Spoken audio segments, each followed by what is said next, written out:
Welcome to Music Outlook L.A., the weekly podcast which highlights the independent artist, whether they are a musician, vocalist, actor, actress, live audio or in-studio engineer, or a videographer, photographer.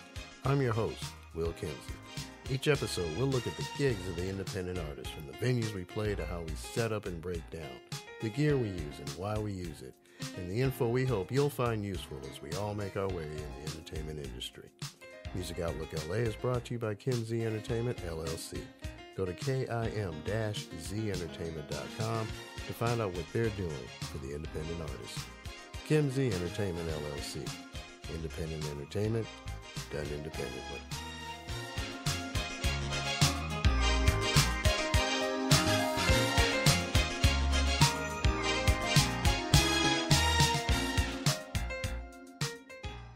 My guest today is LA native, now living in Washington, D.C., jazz vocalist Renée Collins Georges. She's a seasoned performer, having toured worldwide with Ray Charles, MC Hammer, and Diane Shuur. She's done voiceover work, jingles, and can be heard regularly in the D.C. area. Today we're going to talk about those gigs, how she prepares for a performance, her work with music education programs, her favorite mics, and more. Ladies and gentlemen, this is Renée Collins Georges. Renée, what's going on? Hey, Will. Thanks for having me with you here today. I'm so honored to be a guest on your show. I'm more honored than you. I mean, we go back, so you guys don't do the math on that, okay? Just don't do the math, because that's just like, that I'm telling my age on that one, but let's just get started with it. Why don't you tell us about yourself? Who is Renée Collins Georges? I have to get used to that last name. I'm used to use just good old Renée Collins. So tell us about yourself. Where'd you start singing? All of that. Well, I'm just your girl from L.A., from California. I think we were very fortunate to grow up in, the City of Angels. And for me, music always informed my being. I started hearing music in my house at about 4 years old. My mother's a gospel singer, and my mother did something every weekend that I think influenced my musical experiences today. She had what we call cleanup music. So that is every Saturday she would put on music, and it varied from classical to jazz to R&B to gospel. And that opened me up to just hearing all types of music. And I think that's when I wanted to sing. I've got a pretty big family, brothers and sisters. I'm the youngest of a combined family, so the youngest of 7. And I just love growing up there. I think there was no other place to grow and to learn the industry than right there. So you started singing when you were 4? Were you like other people who started singing in church, or what? I mean, I got a lot of information off your site, so I already know the answer, but tell the listeners, from 4 years old, was there a particular song, or you just knew? Absolutely. I know exactly the song. I can't tell you the day, but I can tell you it was a Sunday service. I sang in the children's choir. I was shy. I was extremely shy and afraid to sing in front of people. But my mother was the choir director, and so I really had very little choice in it. And the song that I sang was Yes, Jesus Loves Me. And some of you probably remember that Whitney Houston did that, I want to say, in The Preacher's Wife. It was one of the two she sang. That was the very same song that I learned to sing. It was the first song, my debut anywhere. Right. That's the kind of song that everybody learns to sing. If you grow up in the church, that's a song that you learn as a child. So absolutely. And as I mentioned, I was scared to death, but I stood up there. I remember my little lace dress and my black patent leather shoes. You remember church clothes. Oh, yes. And literally you're on the floor. So the first pew of congregation members are sitting right there looking at you. But once I started to sing, I was so nervous, and slowly the nerves started to go away because as I looked at people, they were so responsive and so supportive. And I saw smiles on their faces. And I knew at that moment that that was what I wanted to do. Before that, I wanted to be a nurse.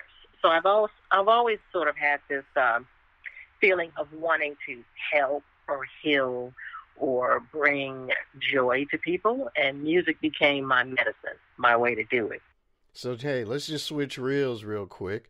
Okay. I've known you since, we were 12, 13. We've got a number of friends in this game who are doing the independent thing, and we'll probably end up mentioning a lot of them along the way. But after high school, I know you were in college at the time, but you started off working at KJLH Radio out here in Los Angeles. 102.3 on your FM dial. FM dial. I just joined Little Happy. So tell us how you got that job and what that was all about and everything. Oh, KJLH was, oh my gosh, I had no idea how important that would have been in the shaping of my my life. But that was 1987. I sort of doled around in college my first couple of years, whereas you went and you finished up very quickly. I, sort of dilly-dallied around. I knew that I wanted to sing, but I was majoring in radio, television, film. And I realized that if I wanted to really be successful in that industry, I probably should try to get an internship or a job.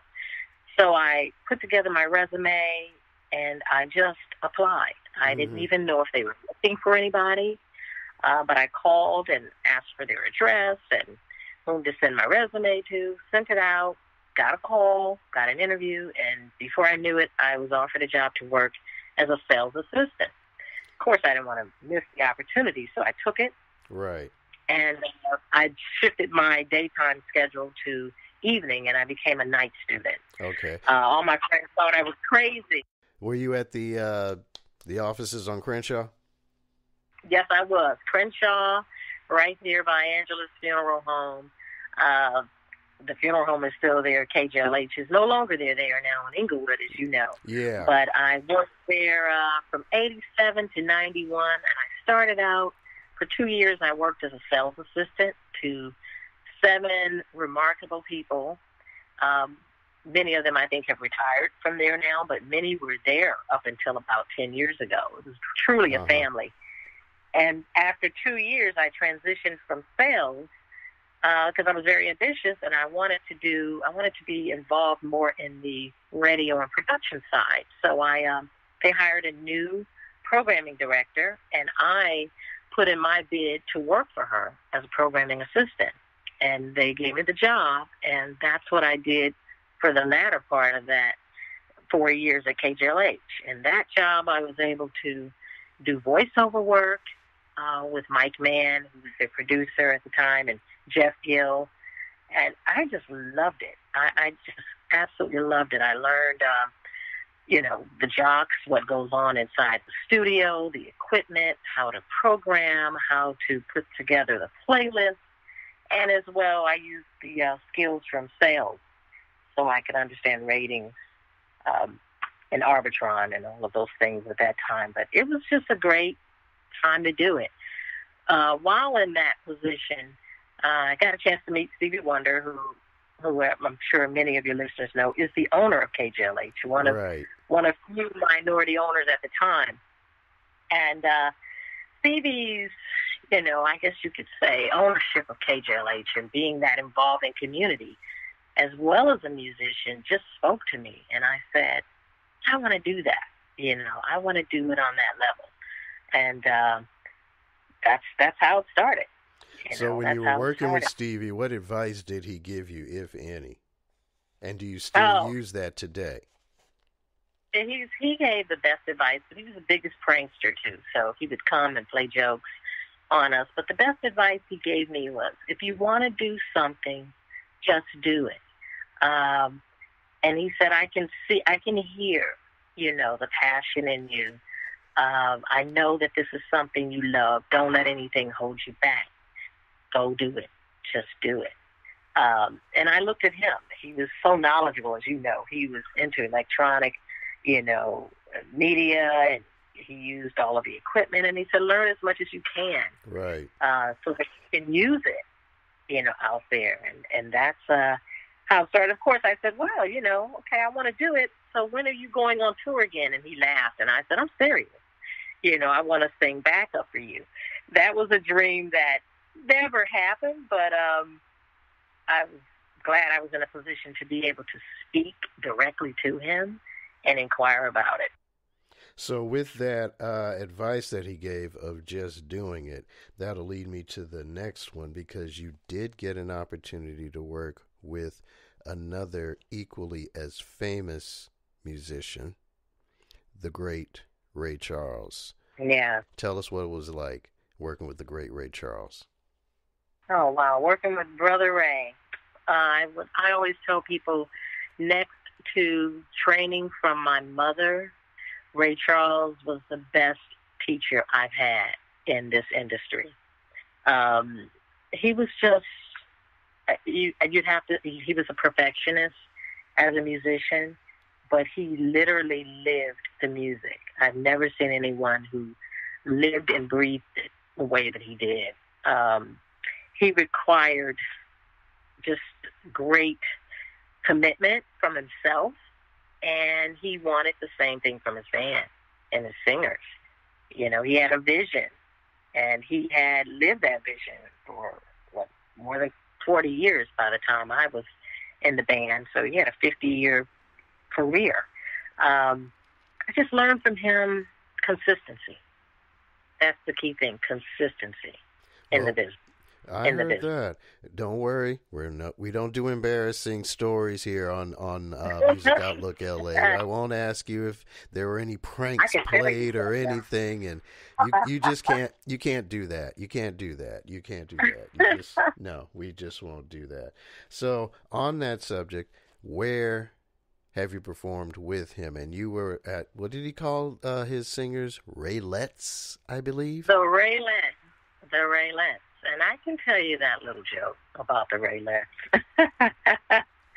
But I probably won't. Cover your ears, folks. Cover your ears. Cover your There's ears. an old saying. And I won't say it here. Okay. But it was wonderful to be a Raylette. I did a little research and found out that I was one of about 70 Raylettes over the course of his career. So that says a lot. It was a very small club to be a part of. There were only 5 vocalists there in the new version of Raylettes. He had once had 4, and there was a period of time where he had male singers. But over the past 30 years of his career, he pretty much had 5 singers. So that was on the stage? I'm just trying to get a visual of this. So he had his band, yes. And he went no more than 5 singers at a time. Yes, 5 vocalists at a time. If he was happy with you, which, having Ray Charles be happy with your sound is, I think, about the best thing since sliced bread. Right. It's an almost unachievable or unattainable goal for most, because he had such a great ear. But if Ray Charles loved your voice, it was like tenure, the best tenure you could ever hope for. So that's why there were so few Raylettes, because people stayed. If he loved your sound, he didn't want to do anything to alter that, and he kept you, and he was loyal. He was loyal to his band and his Raylettes. They ranged in age. When I joined the band in 94, I was the youngest. And all the way up to, at that time, I think the head Raylette was in her 50s or late 40s, but you would not have believed it. She looked amazing. And so that was just great company to be in. I learned so much from the ladies. We performed probably 4 out of 7 nights, 4 or 5 nights a week. And we really only performed about 20 minutes each night, though. Oh, okay. Where were some of the places you performed at? Oh my gosh, everywhere. And I can say I've been to every continent with Brother Ray, except for Africa, Antarctica, and some parts of Asia. But I'd say the Kremlin. He was one of I think the only artists to perform in the Kremlin in 1994. I performed in Brazil, all over Europe, Japan. Oh my gosh, Croatia. Oh man, and right here in California, the Hollywood Bowl, Humphreys in San Diego, House of Blues, the Grove in Anaheim. You name it, in Los Angeles. I had the opportunity to grace the stage with him. So and, yeah, I can't tell you how that felt being in your hometown. So when you were up there on stage singing out here, did you ever wonder, I wonder if anybody I know is going to show up? I did. I was able to get tickets for a few friends, my mother, and my best friend came out, and a few friends that I know and used to work with at KJLH. I think they got tickets and came. But I wondered if anyone I knew would show up. There were lots of celebrities there, of course. And I'll never forget backstage at the Hollywood Bowl. Actually, the night that I performed there with him was in 2001, and it was the night that we got news that the singer Aaliyah had died in a plane crash. Yeah. I'll never forget that. And we hadn't even gone on stage yet. So that was really difficult because I really liked her, and she was extremely talented. But that night, I think we had people like The Rock was backstage walking around. People said Harry Belafonte was there. I know when we played, I never forget, House of Blues, Pastor Andre Crouch, late Andre Crouch, came backstage and met us. Dennis Hopper. I mean, everybody loved Ray Charles.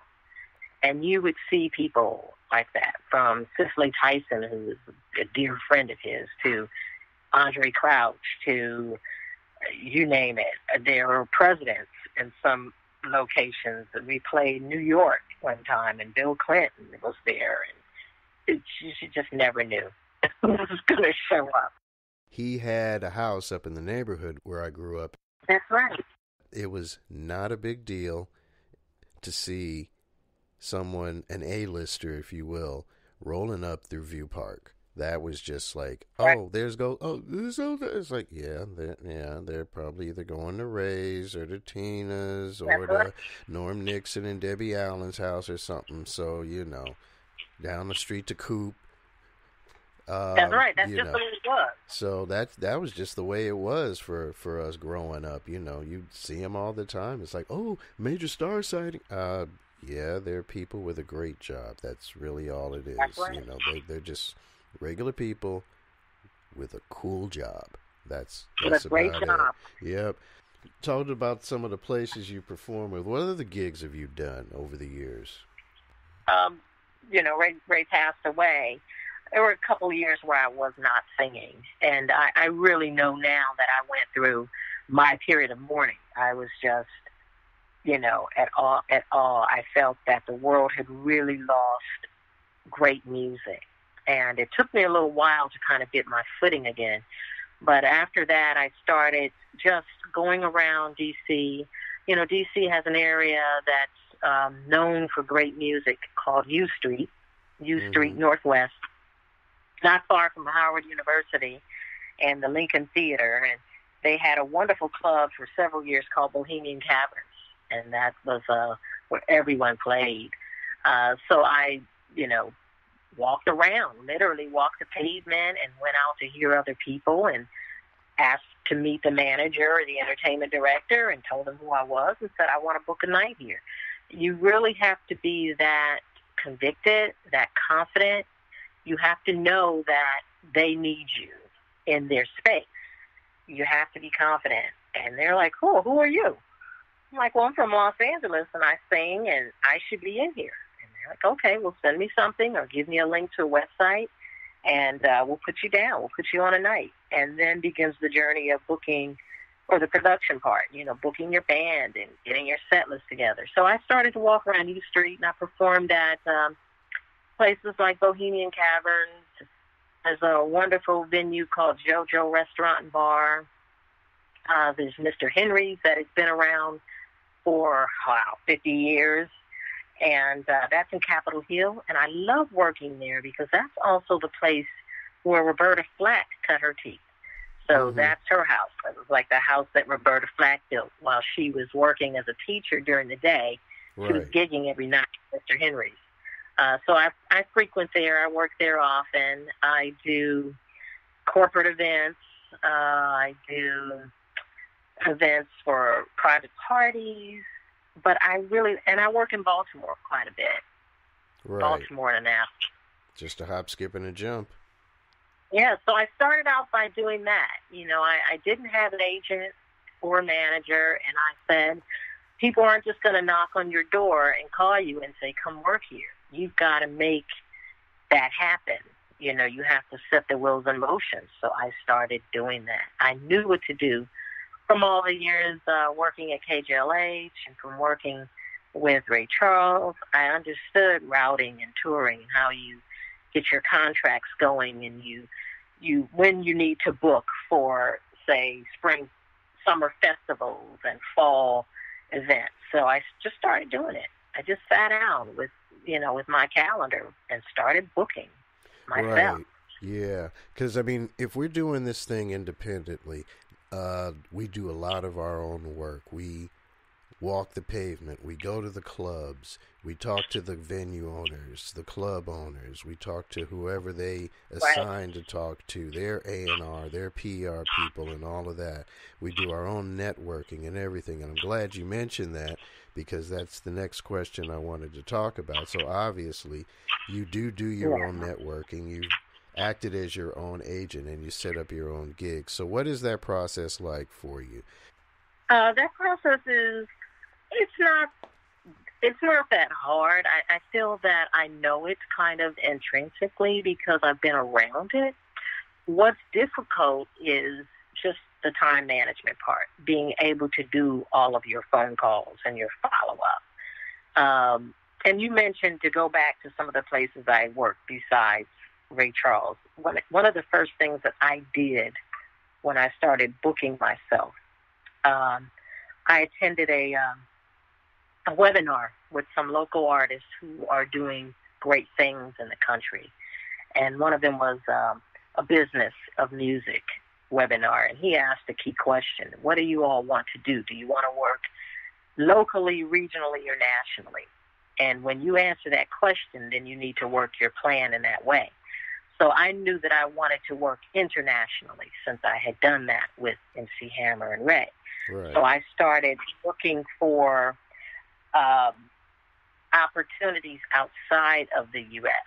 And one of the opportunities that came to me, I have a YouTube page. I've got all the pages.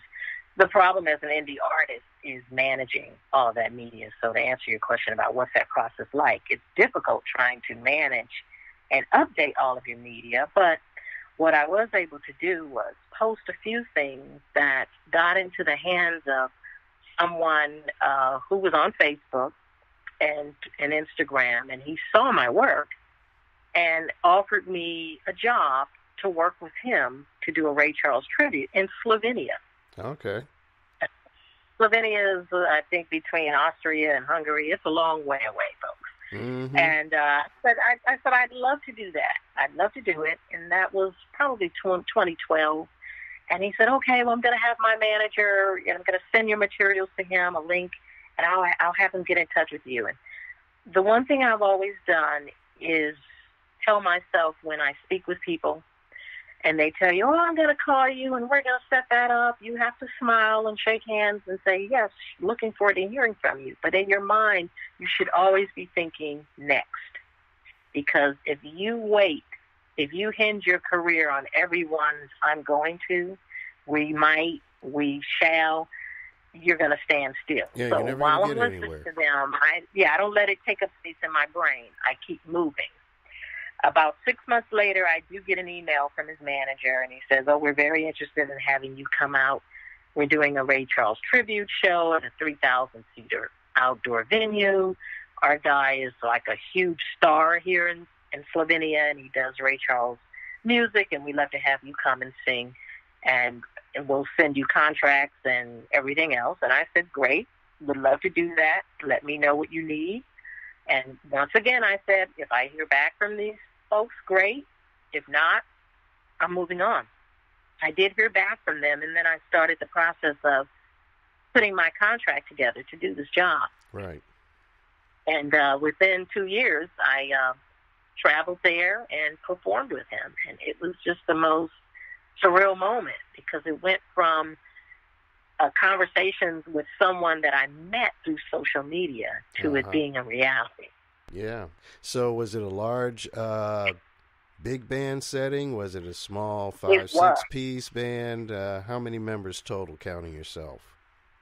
It was the Slovenia Radio TV Big Band. And to sort of explain what that is, do you remember like the Johnny Carson show, how he had Doc Severs Big Band?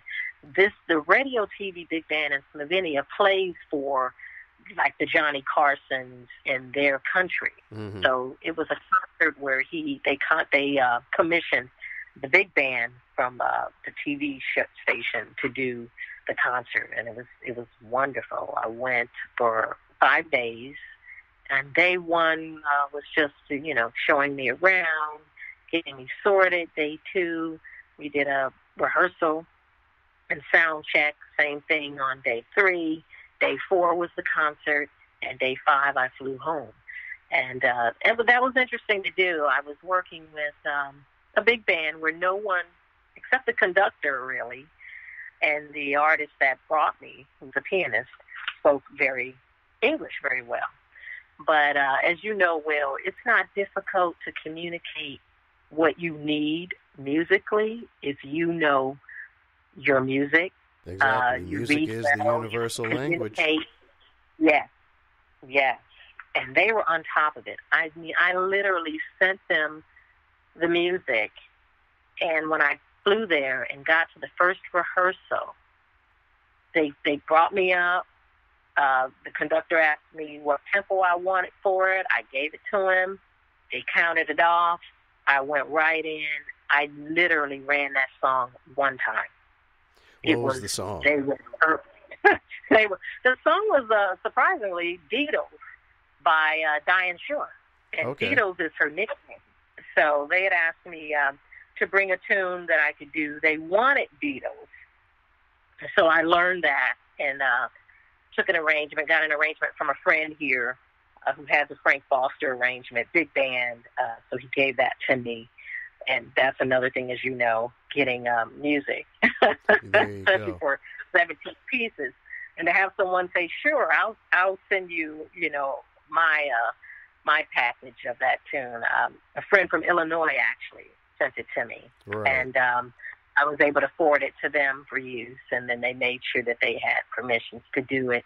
And I also did a couple of tunes by Ray with my friend Euros, and that was Crying Time, Hit the Road Jack, another tune Ray Charles liked to do called Shadows of My Mind. Mm-hmm. And I think that was it. So I did about 4 or 5 tunes, and I was their finale. I was their guest.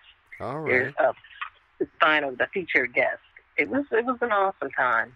And it was televised. It was outdoors. I mean, they did a lot of hype and publicity around this. And what was really neat, when I got off the flight, I'm walking through the airport, and I passed this large billboard, and it's an ad for his concert.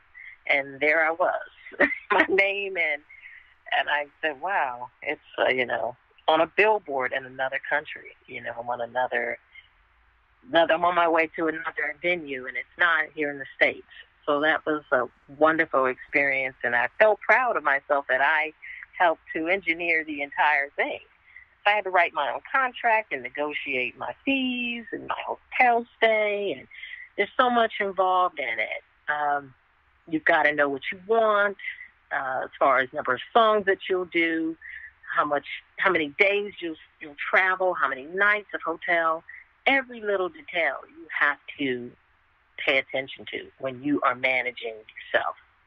You do indeed. I do some of that myself, so I definitely know what that's all about with booking your own gigs, making sure you have all your arrangements together, making sure that every note on the page is right as far as the music is concerned, running the rehearsals, everything, booking the rehearsal space, getting it all together for the performance, making sure that you set up and tear down in a timely manner so that the venue will have you back.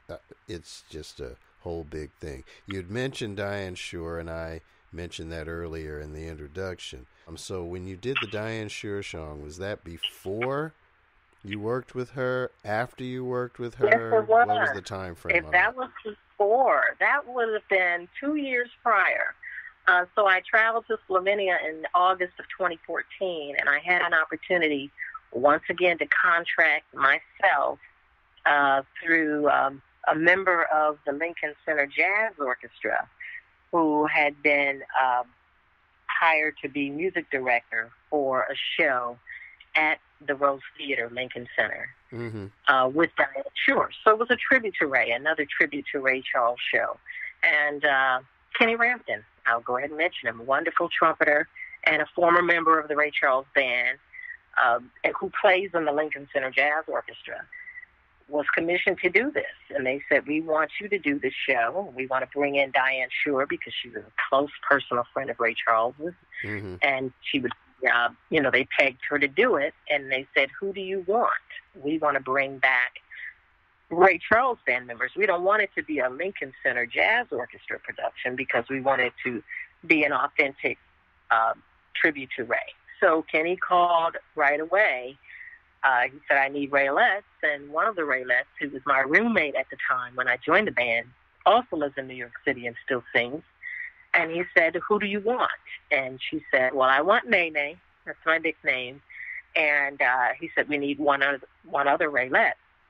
And so we brought in another friend who I finished with when Ray passed. We were 2 of the last 5 Raelettes. So we brought in Katrina, and we knew that Diane Shuur was going to be doing this, and we were just all, here's the thing. As indie artists, even though I've had the opportunity to work with Ray and Hammer and others, Stevie for a station, you're still excited at opportunities when they come your way.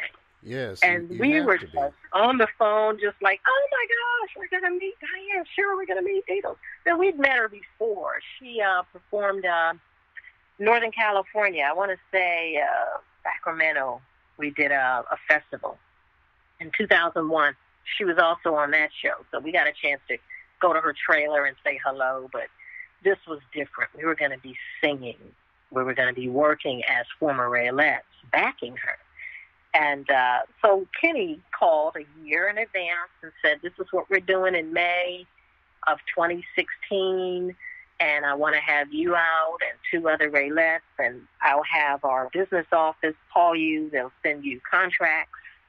Here are the songs that I want you guys to begin working on. We're having one of the former band members do all of the arrangements, and we're going to fly you in at such and such time and do rehearsals.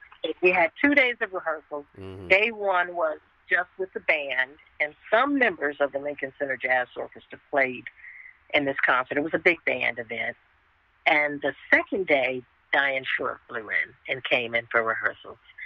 So I have photos with her, I have audio with her, and I'm still in touch to this day. And I remember telling her that I performed her song in Slovenia, and that it was recorded, so it's on YouTube. Right. And I sent her an audio of it, and she wrote me back. She emailed back and replied, you really did my song.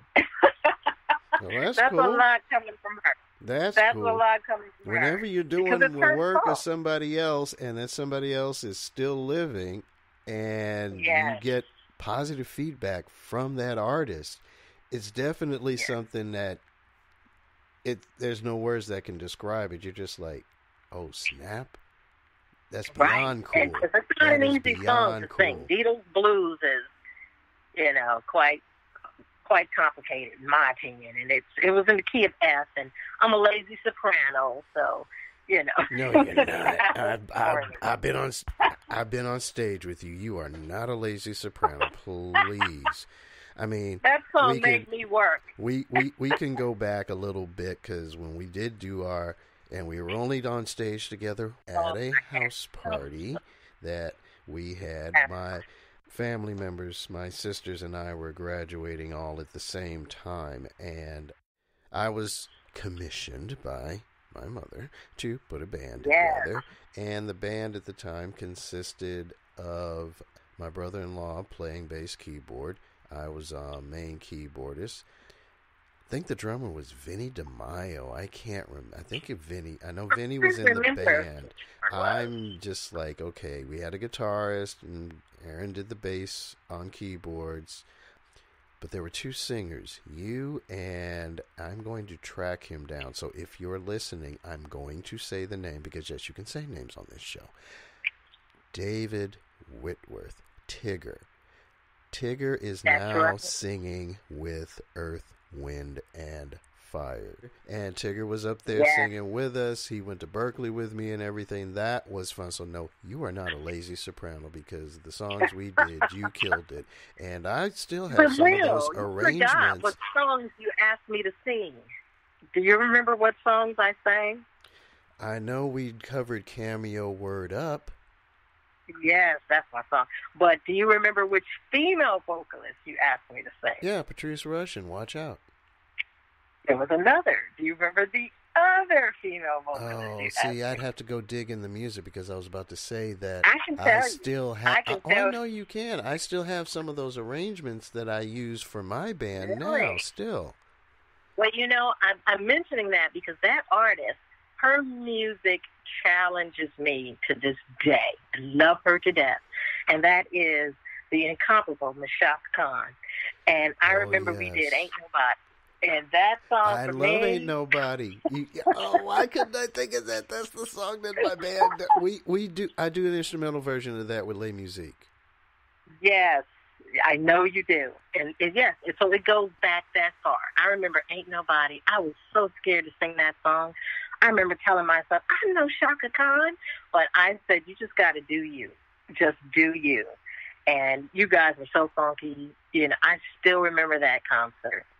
I had a great time, and really that pushed me. That pushed me out there. You know, working with my friends. You know, because you have been there with me. You were playing with me. You can tell them, Will. Yeah, no, I'd come over and say, "Oh, Will, I have to sing the Lord's Prayer at 11." Back 13, 14, 15 years old, running into the music room, playing at this talent show at Paul Revere or that one at Palisades High and this, that, and the other. And, you know, so. So you knew me when I couldn't find my keys. See, we're just going to keep it real. I was plucking them out for you. I was plucking them out because, I was deciding on whether I was going to sing and play or just stick with playing, you know. And I'm not a singer. I just can carry a tune. And if I have to lead the song, great. I do it in church often. But I would prefer to just be back playing and being the MD for, you know, whatever the gig is. But, you know, I do remember plucking out those notes, and Renee, that's nothing. Listen, here it is. And I was still trying to learn myself, and it gave me experience on how to be a better band leader and director and such, you know. So, you know. We learned together. We learned together. That's the only way we can do it. That's how you support independent entertainment and independent artists, by working together and learning from each other, picking one thing up, passing it on, and so forth and so on. Yeah. So where are you currently performing now? Well, I just did an event at Mr. Henry's out here, Capitol Hill. Great place. So if you guys visit, go to Mr. Henry's. I'm going to give them a plug. Great food, great staff. I don't have anything coming up until November, and that's a really big show for me. So I purposely didn't put anything between then and now. I'll be doing something with it's called Maryland National Capital Parks and Planning, and it's an annual Veterans Day dinner. Or it's a breakfast. It's a breakfast sort of lunch event on Veterans Day. So that's a big show because I have several arrangements of patriotic songs that I'm doing with my husband, who is also a musician and an arranger. and we'll have a small quintet for that. He's a trombone player, right? Trombone player and arranger, and we work together. All right, I'm going to go look up some more of your work and go try and watch some of it on YouTube, because I am interested in meeting your husband finally. You have to. He's a great musician. We met in the Ray Charles Band Orchestra in 1995, and we just, of course, the bets were that we wouldn't last, but here we are, September 26th, 22 years later. Well, that's 22 years later. That's all right, because I didn't know the backstory, and now I do. Yeah, so Ray Charles was responsible for our union, and as a matter of fact, we got married in September. I didn't plan it that way, but 4 days after his birthday. All right. 4 days after. So, he was cool. responsible for our meeting. That's cool. That is cool. So let's just go right to the gear. This show is about the gigs, the gear, and the info. So straight up, what's your favorite mic? Oh, the first answer I'm going to give you is the one that makes me sound the best. There you go. Which one would that have? But on a serious note, I use two. But I of course I use the Shuur. I call it like the vocalist go-to. I use the Shuur SM58, which is your common standard mic you see everywhere. I love it because it's durable, it's clear, it's warm, and I use that when I work with other people, namely in schools with children, because if they drop it, it's going to be the least amount of damage to it. So that's I would say everyday mic, and the mic I use at places like a JoJo restaurant, and really they provide their own equipment. So when I work there, I don't have to bring anything. When I'm at Mr. Henry's, I prefer to bring, I call it my real mic. I have an AKG C636. It's a standard cardioid mic for live performance, but it costs a little more, and I just love the sound out of it, and that's my mic. That's my mic. Like, I don't let anybody use that one. That's when the diva comes out, and I'm like, that's my mic. And I've had that. I know the feeling. Both of those. I know the feeling. Yeah, for a number of years. But if I had, my dream mic is a Newman KMS 105. It's a little bit more. And, some of the mics that they use in studio that, Miss Renee's not going to put out, her dime for yet. Right, there you go. One of my buddies. And an AKG. Right. One of my buddies, matter of fact, my first guest, Keith Jacks, out in New Jersey, he's got, when we did the first podcast, we did what we call a double ender. That's where both he and I record our ends of the conversation. He mails me his audio file, and then I blend the two together, make sure it's synced up and everything.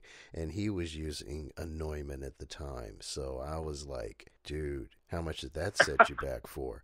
That's a no-joke microphone. I'm using a Rode NT1A myself. When we got it, it was pretty much just for singing, because it's an in-studio singer's mic. You don't take it with you on the road. You don't use it outside of the studio. And I was setting it up for to lay down some vocal tracks, and I did the complimentary testing 1, 2, and had the headphones on, and all of a sudden I'm like, whoa, that sounds pretty good. And I kept talking into it, just farting around.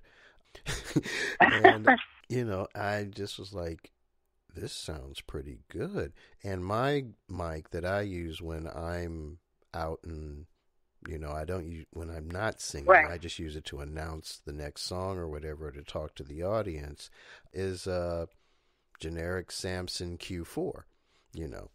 I know how to I know how to EQ it well enough so that if I have to sing something, it still sounds pretty good. And Samson does make some pretty good quality products, but like a lot of companies, they have to come up to where the consumer will purchase them. But I'm talking into Right. this road, and I'm like, come to the realization, this road is not only great for singers, but it's a pretty darn good mic to talk into. So that's what I'm using right now for my end of recording of things. So, that's just some of the gear. And as the shows progress and more episodes come, we'll be mentioning gears and model numbers and everything else and whatnot. But on that mic that you use, what is it about that mic that you like? It's light. It's only about, and I think these are things singers will, they'll start to make sense to them. It's barely, it's like 11 ounces. It's not a very big mic. And when you're up and you're singing like, 8 songs back to back, how heavy something is becomes important. Yeah. So it's light. The Shuur, same thing. Shuurs are it's almost like you don't even know you're holding them. So that's important.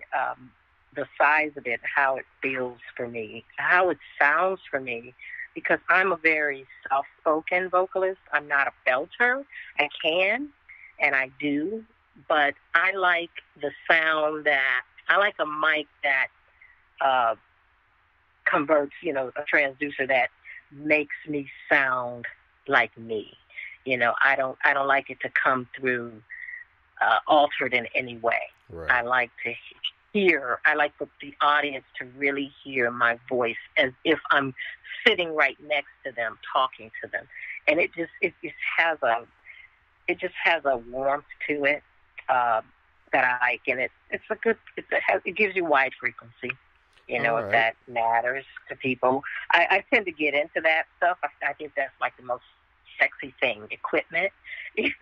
Speaking of gear, there are times when I set up my own gear. Yes, people, not only do I have to go into a dressing room and put on face and the great shoes and your nails are done, I put my gloves on, my work gloves, and I have set up my own sound system to make sure that things are to my standards.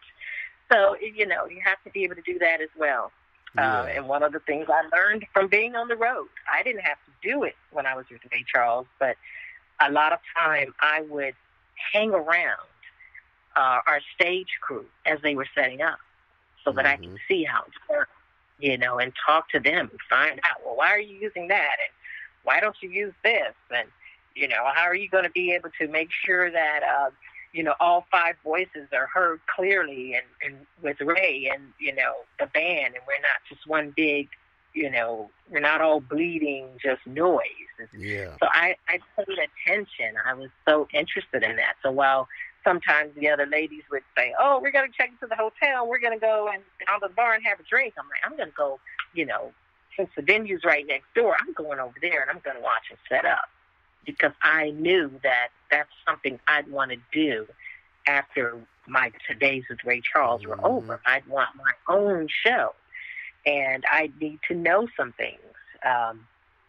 So, I just find that kind of stuff interesting. And so for me, it was key to get a mic that would be part of me, that felt good, that sounded good, that had low access noise and no feedback. And I learned a lot, The first mic I went out and bought cost me about $700, and it was a wireless, and little did I know that probably wasn't the best thing to do, because most of the places I played in, there was always some sort of noise disturbance and interference. And so I had to tweak it and learn a lot before I found things that really worked. And for me, the AKG and the Shuur is always a sure bet. That's why I like the name, because it really does tell their mics what they do. They are reliable. Yeah, our church uses Shuur microphones. We have 6 Shuur wireless microphones. And I had to set up that kind of system and everything and get it all running through the board and what have you. Because when I'm this is just at the church. This is actually when I'm just out performing. I will, while playing, also do my own sound, and I'm recording Oh. the concert, the show, into my laptop. I'm a Mac guy, so I use Logic. So, the old Live to 2 track, I'll record right out of the board, USB interface, and right into the laptop there, and get a pretty good quality live recording of what comes out of the board. And in the background somewhere, you'll hear people cheering and yelling and such. And, I'm like, okay, cool, that works for the next, on to the next one. But yeah, you were talking about some of the gear and having set it up. You have your own system that you take just in case. What are some of those pieces?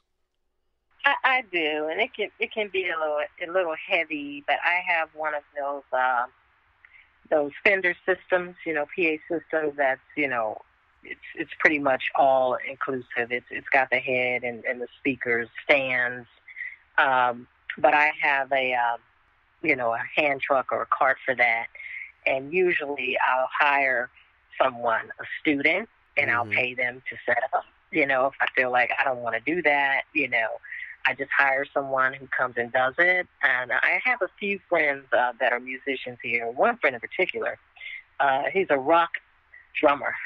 Right.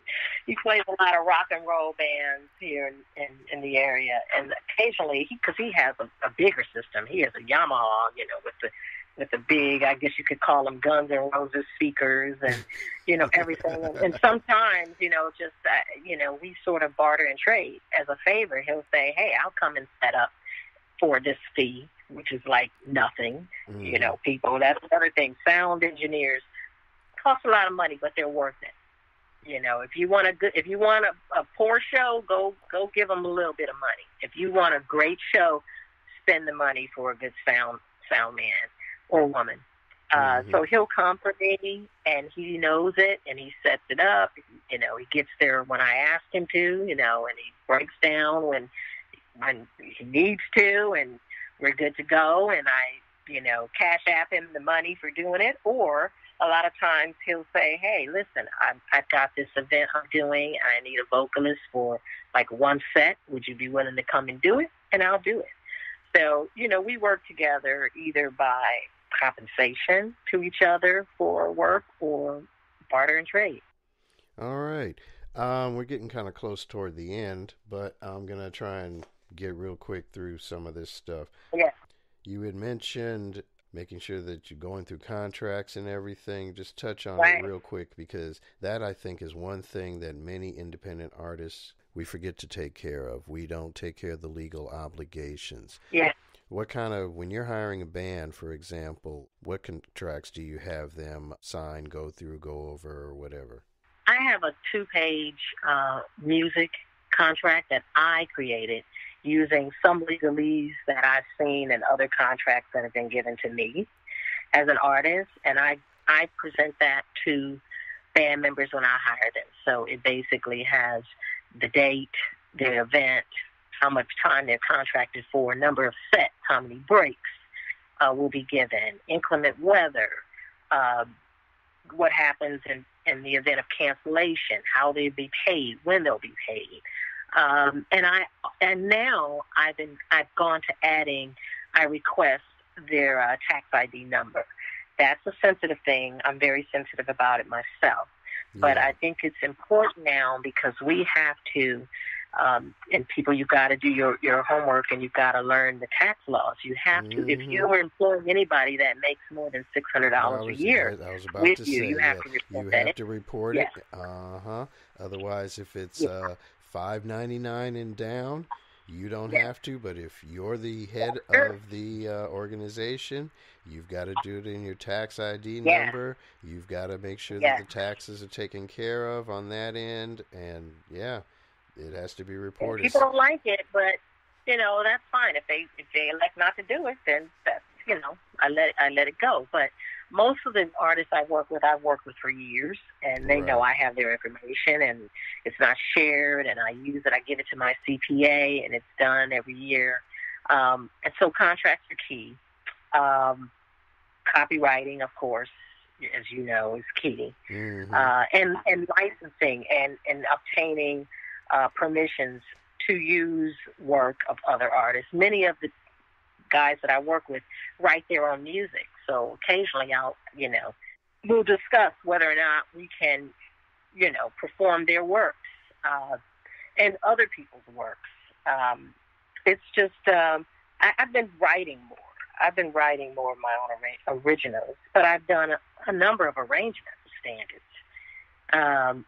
So I think it's just key to know the venues where you're playing, what their music licensing is like.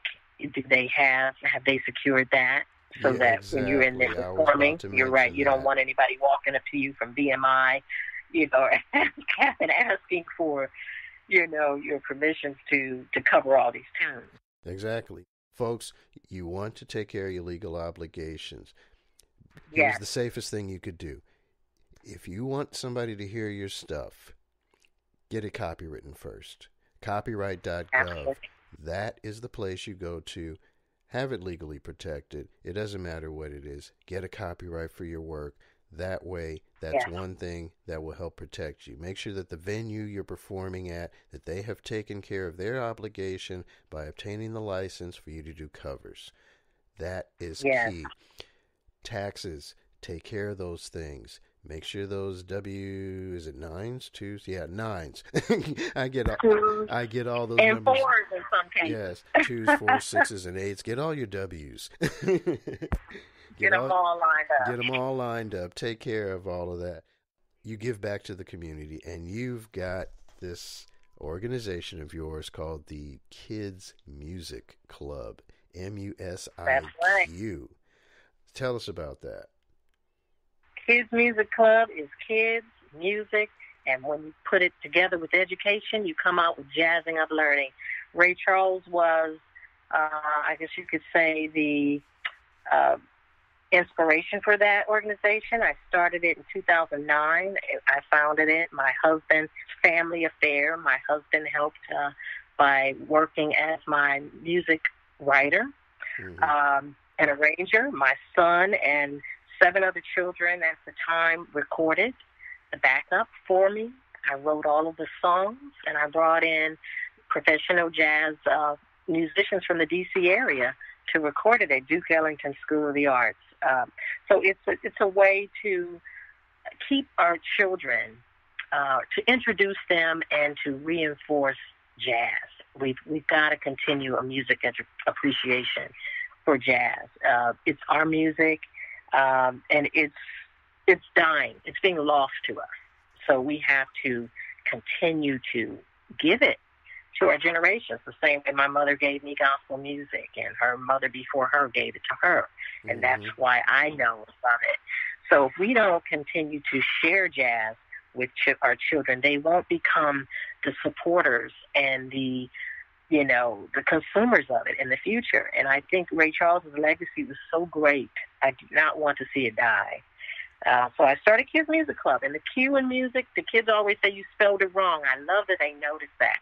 And I tell them, no, I didn't. I added a Q because our goal and my mission is to produce quality music for kids. There you go. Hey, we're going to have you back on another show because we're going to have to dig deeper into some of this stuff. I am having so much fun talking to you, and it's great talking to you after not having spoken to you in years, and I'm just seeing you online on Facebook and whatnot. It's like, no, I need to just grab the phone and give this lady a call. I'm working hard, man. I'm working hard. I'm working like a Jamaican, brother. Hey, we're both working hard. We both got 20 jobs we're trying to do. I mean, we're booking our shows. We're writing our arrangements. We're setting up our own equipment. I mean, I love it. I love doing audio engineering. It's not work, right? It's fun. It's the most fun you can have. Well, you know my quote. Confucius said, if you do a job you love, you never work a day in your life. That's right.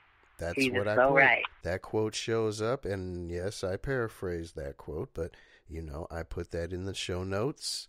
It's the main quote for this show. I'm doing what I love, so this is not work. Yes. So here's the last question, and I ask all my guests this one question. What's in your car? Gas, man. Oh, no, seriously. I had to do that. I miss my calling. I listen to Sirius pretty much, and so I've got playlists. So, but in my car, on my list, in my Apple Music, I love 70s. I love R&B. I love gospel specifically. I love Hezekiah, Andre Crouch. I love the old stuff, Smallwood, and Marvin Sapp. I just got everything in my car. And then, of course, I go back to classical music because in my next life, I'm coming back as Maria Callas. That's a classical diva.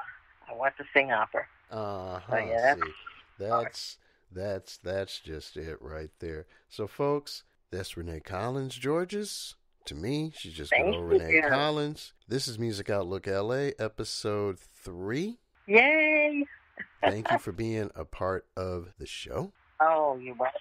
I'm just so happy to be talking with you. You have no idea, people. I mean, Will and I, we won't say the years because, but I've known this young man for my lifetime, and I'm so just lucky and blessed to know him. He's a wonderful musician. He's a wonderful man, and the show is going to wield much success for you. Oh, no doubt, no doubt. We're gonna make it do what it do. We're gonna have all sorts of fun at it, and like I said, it's not work. It's not work at all. We're just having fun, doing what we love, trying to give back to the masses and bless everybody with the music. I mean, music is about enjoyment, and like you said earlier in the show, music is an international language, and even though there are language barriers, one thing that is universal and constant is the music, and the music is supposed to make you happy, make you feel something. And that's what we do, and not just the music, but all forms of entertainment. I'm going to have other guests lined up that are not singers, that are not musicians, actors and actresses, people behind the scenes, in the front of the scenes. I'm not going to give away any of the guests, but you know who's going to be coming on the show. We're not going to say yet. Yeah. And that one's going to be a good one, folks. You're going to really love it. So tune in, listen, like, share, and subscribe. You will hear us here at Spreaker.com, Spreaker. We're also on Apple Podcasts, iHeartRadio, and various other places. So, Renée, again, thank you for being a part of this show. I wish you much success, continued success, the best of luck, the blessings of the Almighty upon you out there in D.C., and hurry up and get your tail back here in L.A. so we can do some more jamming. I'm working on it. I'll be back in December, so we've got to get together, get in the studio, and work on some things. Have you up there with the band? I'll make sure that we go. I'll get on it and book a gig. I'll do it. I'm telling you, I'll be there in December. Exactly. Well, that's going to do it for this episode of Music Outlook L.A. Gigs, gear, info. Thanks again to my guest, Renée Collins Georges. Be sure to check out the show notes for her website info, and don't forget to like, share, and subscribe to the podcast here at Spreaker.com. That's Spreaker.com. Music Outlook LA is also available on Apple Podcasts, the old school iTunes, SoundCloud, YouTube, Spotify, iHeartRadio, Google Play, Castbox, the TuneIn radio app, and Listen Notes, the podcast search engine. I'm Will Kimsey, a.k.a. WK Music. Peace.